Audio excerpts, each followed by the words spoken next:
안녕하세요. 저는 정신과 의사 정혜신이에요. 요즘에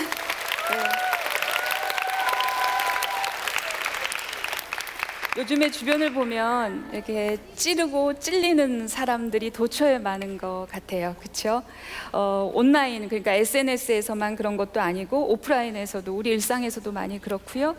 뭐 멀리 있는 친하지 않은 사람들한테만 또 꼭 그런 게 아니라 가족이나 친구들 같이 아주 가까운 사람들 사이에서도 찌르고 찔리는 관계 너무나 많죠. 그렇게 보면 우리가 맺는 관계라는 게 이게 때론 지뢰밭 같은 거 아닌가 그런 생각이 들어요. 이 문제를 좀 같이 풀어봐야 되겠는데, 저는 오늘 그걸 풀기 위해서 기존의 어떤 이론이나 학설이나 이런 걸 동원하지 않으려고 그래요. 제가 지금까지 만났던 많은 사람들이 있었는데요, 그 사람들의 속마음을 바탕으로 해서 지금 우리한테 아주 절박하게 필요한 치유라는 게 어떤 건지 한번 좀 실질적으로 알아봤으면 좋겠다는 생각이 들어요. 제가요, 전공의 시절까지 합하면 정신과 의사로 활동한 지가 거의 30년이 됐어요. 그동안 제가 만나서 속마음을 깊이 접하고 들었던 사람들이 이렇게 꼽아보니까, 정리를 해보니까 한 2,000명이 넘어요. 예. 그들 중에서는 물론 병원 진료실에서 제가 의사 가운을 입고 만난 사람도 있지만, 사실은 지금부터 한 15년 전부터는요, 대기업의 오너 회장이나 대기업의 CEO나 임원들이나 그런 사람들의 속마음을 들여다보기 시작했어요. 그러면서 정치인들도 만나고 법조인도 만나고 그 사람들의 속마음을 들여다봤어요. 대통령 후보인 정치인 중에 제가 지금까지 한 3명 정도는 1대1로 깊이 심리 분석을 하고, 그의 속마음을 듣고 그랬던 사람도 있죠. 그런데 그 일을 했던 최근 15년 중에요, 또 제 시간에 많은 부분은 사실은 고문을 당하고 나서 지금 생존해 있는 고문 피해자, 고문 생존자들, 또 광주의 5.18 피해자 선생님들, 자살 행렬 속에 있는 해고 노동자들, 세월호 유가족들, 세월호의 민간 잠수사들, 이런 분들, 그러니까 사회적인 재난 현장에서 그 피해자들 속마음을 듣는 일을 많이 했어요. 그러니까 제가 지금까지 만났던 사람들은요, 병원에서 우리가 흔히 말하는 환자로 찾아온 사람만 본 게 아니라 우리 일상에 누구보다도 성공했다고 자부하는 사람부터 우리 사회에서 아주 가장 낮은 단계 패대기 쳐진 사람들의 마음까지, 사람을 앞에서도 봤지만 뒤에서도 봤고, 위에서도 봤지만 밑에서도 봤고, 측면에서도 봤고 그랬어요. 그래서 그 경험을 바탕으로 얘기를 했으면 좋겠다, 이론이나 다른 유명한 정신분석학자를 동원하지 않겠다, 그런 마음으로 오늘 여러분한테 이렇게 왔어요. 우리 시대에 고맙습니다. 제가 생각하는 우리 시대에 지금 가장 필요한 치유는 어떤 거냐면요, 정신과 의사나 전문 상담사한테 의지 않고 스스로 치유할 수 있는 치유가 저는 제일 절실하게 필요하다고 생각해요. 제 경험에서 나온 얘기입니다. 왜냐면요, 우리 사회는 상처가 너무 많고요, 그런 상처를 받았을 때마다, 그것 때문에 내가 힘들 때마다 전문가를 찾아가야만 내가 도움을 받을 수 있다면, 우리 일상을 제대로 영위하기가 어려울 만큼 우리는 너무나 스트레스를 많이 받고 사람 때문에 힘든 시간들을 살고 있어요. 그래서 우리 스스로 할 수 있는 치유가 필요하다는 거죠. 여러분들 만약에 예를 들어서요, 조리사 자격증 있는 사람만 밥을 할 수 있는 법이 있다면, 저는 그런 상상 가끔 하는데, 그러면 우리 일상이요, 최소한 하루 2번 이상 조리사 자격증 있는 사람 집 앞에서 길게 줄을 서면서 내 허기가 돌아올 때마다 그 행동을 반복해야 되죠. 그렇게 해서는 내 삶을 존엄하게 살 수도 없고, 내 일상, 내가 하고 싶은 일을 제대로 영위할 수가 없는 거죠. 그런데 우리는 그러지 않잖아요. 집밥이라는 게 있잖아요. 내가 조리사만큼 요리를 하지는 못하더라도 내가 스스로 집밥을 해서 내 허기를 해결할 수가 있죠. 그리고 심지어 집밥이라는 것은요, 요리사가 해주는 요리는 평생 안 먹어도 별 지장이 없는데, 집밥은 오래 못 먹으면 정서적으로 피폐해지기도 하고요, 심리적으로 불안정해지기까지 해요. 그런 스스로 할 수 있는 집밥 같은 그런 치유가 필요하다는 거죠. 그래야 이 스트레스가 많은 세상을 잘 우리가 내 일상을 영위하면서 통과를 할 수 있다는 얘기인 거죠. 집밥처럼 스스로 치유할 수 있는 그런 심리학, 제가 스스로 그냥 이름을 붙였어요. 적정 심리학, 적정한 심리학. 예, 그게 우리한테 필요하다는 거죠. 그 적정 심리학의 핵심을 말해드리자면요, 공감이에요. 근데 여러분들 애기에 기대하고 들었는데 뭐 그거 혹시 그러실지도 모르겠어요. 근데 그렇지 않아요. 여러분들 공감이요, 그냥 뭐 이렇게 참고 끄덕이면서 들어주는 거, 이런 거 공감이라고 생각하실 수 있는데 그거 공감 아니고요. 그런 거는 감정 노동이에요. 그렇게 해서 끝까지 사람 얘기를 들어줄 수 없어요. 언젠가 폭발하거든요. 그리고 그렇게 내가 그냥 꾹꾹 참고 듣다 보면 나도 망가져요. 예. 적정심리학에서 제가 말하는 공감이라는 거는요, 오늘 제목하고도 관계가 있어요. 사람 마음은 항상 옳다. 예, 이것을 알 수 있는 사람이 하는 것이 공감이다. 그런 전제를 가지고, 예, 좀 이게 무슨 말인가 싶으실 거예요. 이걸 좀 설명을 해봐 드릴게요. 고등학교 1학년 남자아이가 있었는데요, 부모하고 갈등이 늘 많았어요. 심했어요. 그래서 얘가 밤에도 집에를 잘 안 들어가고, 집을 못 들어가고 밤에도 한 2-3시간을 집 주변을 계속 배회하는 거예요. 들어갈까 말까 하면서 이제 안 들어가는 거죠. 그럴 때마다 얘가 친구들한테 전화를 해요. 나 지금 집 주변인데 지금 3시간째 이러고 있다. 예, 그러면 보통 친구들이 이런 얘기를 한대요. 너 지금 웬 청승이냐, 집에 들어가 병신아, 그런데요. 걔 말투예요. 예, 친구들한테 전화하면 그렇게 얘기한대요. 산소가 부족해서 창문을 열었는데 매연이 확 들어오는 느낌 같은 걸 것 같아요. 그렇죠? 예. 얘가 조언을 구하기 위해서 친구한테 전화했겠어요? 아닐 거 아니에요. 정서적으로 내 편이 필요해서 전화를 한 거죠. 이럴 때 산소 공급 같은 얘기가 어떤 거냐면요, 너 지금 아직도 집에 못 들어가고 있어? 너 무슨 일이 있었구나. 이런 얘기가 산소 같은 얘기인 거죠. 어떤 면에서 그러냐면요, 네가 지금 이 시간까지 집에 못 들어갔을 때는 뭔가 이유가 있을 거야 라는 전제를 깔고 있는 말이에요. 네가 지금 어떤 행동을 하더라도 네 마음은 알아. 뭔가 이유가 있어. 너 오라. 네 마음은 오라. 이런 무조건적인 지지인 거죠. 이런 것이 산소 공급 같은 얘기인 거죠. 이 말을 들으면은요, 이 고등학교 아이가 마음이 어떻겠어요? 안심하게 되죠. 안심하게 되죠. 예. 그래서 네가 배회하고 있는 데는 무슨 이유가 있겠구나라고 얘기를 해주는 말은요, 얘를 계속 집 밖을 배회하게 만드는 말이 아닌 거죠. 예, 그런 게 아니라, 아, 내가 뭐 꼭 잘못된 애라서 이러고 있는 게 아니구나 라는 안심을 하게 해서 걔가 조금 있으면요, 예, 집에 들어가죠. 10중 8구 그날 집에 들어갑니다. 제 얘기를 들으면서 이런 생각하시는 분이 있을 것 같아요. 좀 걱정이 되시는 분이 있을 것 같아요. 그래도 이렇게 좀 엉뚱한 짓을 하고 있을 때가 있는데, 이럴 때 네가 옳다 자꾸 이렇게 지지하고 공감해주면 그러다가 얘가 잘못되는 거 아니야? 잘못된 길을 선택하는 거 아니야? 이럴 때는 좀 따끔하고 좀 쓴약 같은 것도 필요한 거 아니야? 이런 생각하시는 분이 있을 것 같아요. 아니에요. 사람에 대해서 그거는 무지해서 하시는 얘기예요. 사람은 그런 존재가 아니에요. 사람은요, 누군가 얘기를 할 때 그 표면적인 말 그 자체를 그 메시지의 핵심이라고 받아들이지 않아요. 그거는 그렇지 않고요, 그 말이 내포하고 있는, 그 말을 한 사람이 내포하고 있는 그 정서, 어떤 그 전제가 되는 생각, 이것을 메시지의 핵심이라고 느껴요. 그건 본능적으로 그렇게 확 받아들이게 되는 거죠. 본능적인 거기 때문에 어른이나 아이나 다 똑같아요. 예, 그렇게 받아들이는 거죠.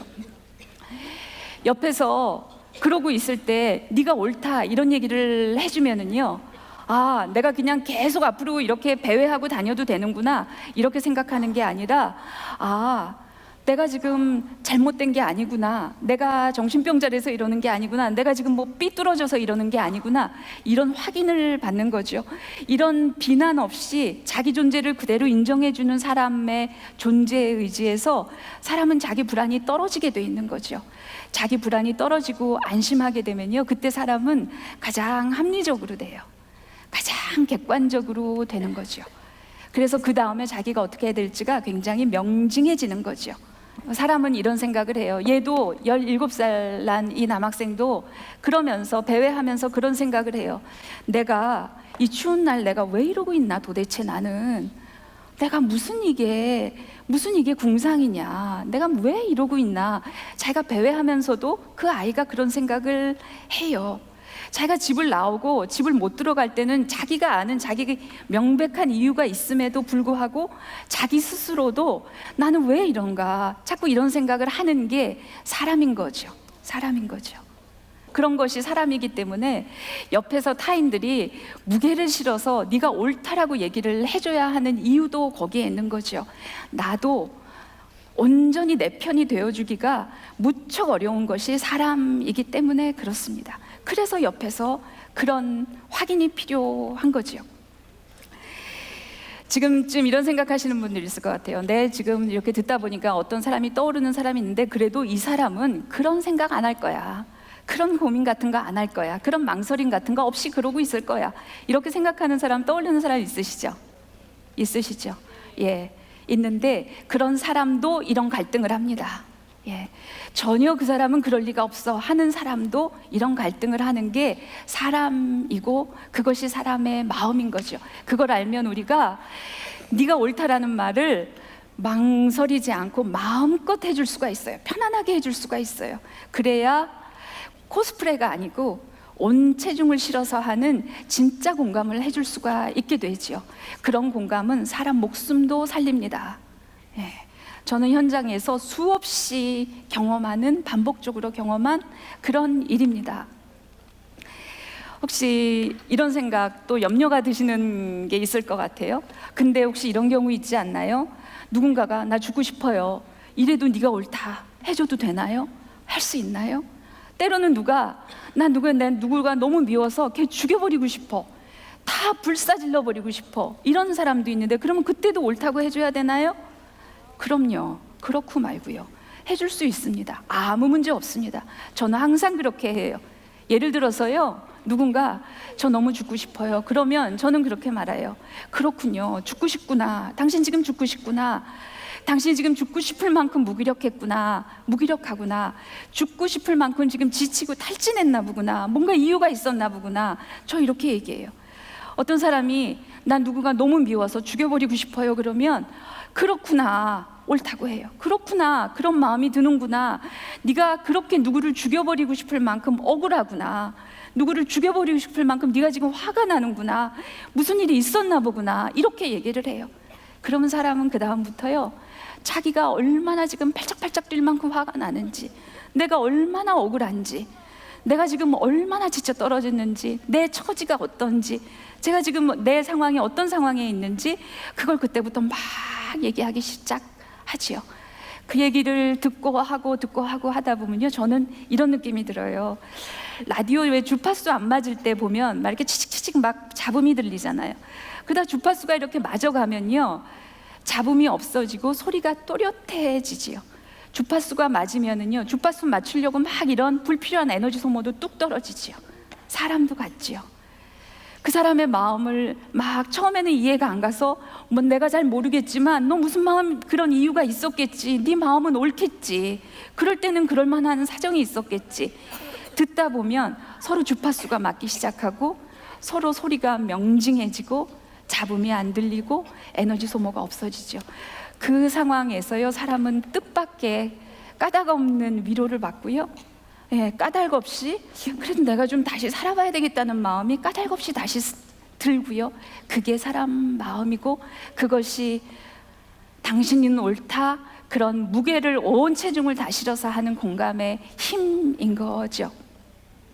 얼마 전에요, 한 수년 전에 사고로 아이를 잃은 어떤 엄마 얘기를 들었어요. 그 엄마가 이제 직장을 다니시는데 아침에 직장을 나가려고 운전을 하고 가다가 갑자기 뭐 특별한 아이를 연상할 만한 상황이 있지도 않았는데 갑자기 이유 없이 눈물이 나오기 시작하면서 막 울음이 나온 거예요. 운전을 하는데 눈물이 가려가지고 운전을 할 수 없는 상황이 됐는데 눈물이 그치지 않는 거예요. 그래서 아침에 출근을 못하고 집에 들어왔는데 오전이 지나고 오후가 되도록 눈물이 그쳐지질 않는 거예요. 계속 울게 되니까 너무 이제 급하고 겁이 나서 응급실로 갔어요. 오후쯤 됐어요. 오후가 됐는데도 응급실에 갔는데도 호흡도 어떻게 하고 주사도 맞고 했는데 눈물이 그치질 않아요. 그러다 보니까 겁이 나는 거죠. 내가 이게 서서히 미쳐가는구나. 그런 공포 같은 게 생긴 거예요. 그래서 그분을 오후 늦게 만났어요. 하루 종일 울고 있으니까 뭐 정신도 없고 지치고 막 그런 상태였죠.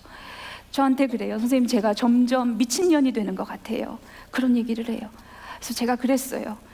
그 잃은 아이를 그냥 편의상 철수라고 할게요. 그래서 제가 그랬어요. 철수 엄마한테, 철수를 잃었는데 철수 엄마가 괜찮으면 그게 엄마예요? 철수가 지금 없는데 철수 엄마가 지금 잘 지내면 그게 미친 거지. 왜 엄하게 자기한테 미친년이라는 험한 얘기를 해요. 자기한테 사과하세요. 제가 막 그랬어요. 그랬더니 이 엄마가 막 얘기를 막 울면서 그런 얘기를 해요. 선생님, 그렇죠? 제가 미친년 아니죠? 제가 엄마라서 그런 거죠?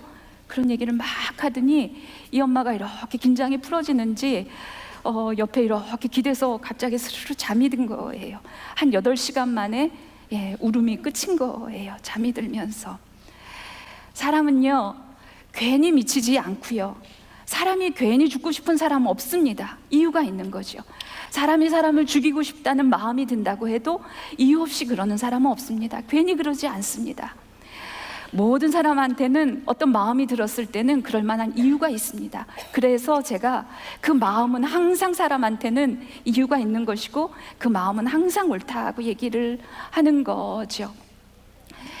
내 고통, 내 힘든 마음, 그것을 누가 그렇게 비난하지 않고 부정하지 않고 그걸 그냥 있는 그대로 인정해주고 받아주고 그러면 그때 사람은 숨을 다시 쉴 수가 있고요, 그때부터 사람은 다시 좀 살아갈 수 있는 어떤 심리적인 기반 같은 게 그때부터 만들어지기 시작하는 게 사람인 거죠. 당신도 옳고 나도 옳습니다. 모든 사람의 마음은 다 옳습니다. 그런데 이 엄마가 자기를 스스로 미친년이라 그랬듯이 당신이 옳다라고 끝까지 공감을 해주는 것보다 더 어려운 것이 사실은 내가 옳다, 내 마음이 이럴 때는 이유가 있는 거다, 나를 옳다고 해주는 것이 사실은 더 어렵습니다. 어쨌든 그렇지만 우리가 사람의 마음은 항상 옳은 거다, 그것을 예외가 없는 것이다, 어떤 극단적인 마음이 들어도 그 사람 옳은 거다, 이유가 있는 거다 물어봐 줘야 되고 너한테도 나한테도 들어봐 줘야 되는 거다, 그게 사람을 살린다. 그거를 우리가 오늘 우리 이렇게 스트레스가 많은 사회에서 살아가면서 우리가 이 심리적 무기 하나만 있으면 나도 구할 수 있고 옆에서 고통에 신음하는 사람을 내가 뜻밖의 전문가 자격증이 없어도 사람 구할 수 있습니다. 저는 그 사람이 전문가라고 생각합니다. 자격증이 있어야 전문가가 아니라 사람을 실제적으로 구할 수 있는 사람이 전문가입니다. 그래서 온 체중을 실어서 사람 마음에 망설임 없이 당신은 옳다 할 수 있는 사람이 그 사람이 치유자고, 그런 사람은 사람 목숨을 살립니다. 그래서 오늘 여러분들, 당신도 옳고 내 옆에 있는 사람도 옳고 나도 옳다, 그 마음, 그냥 그 한 문장만 마음에 가지고 가시면 좋겠습니다. 고맙습니다.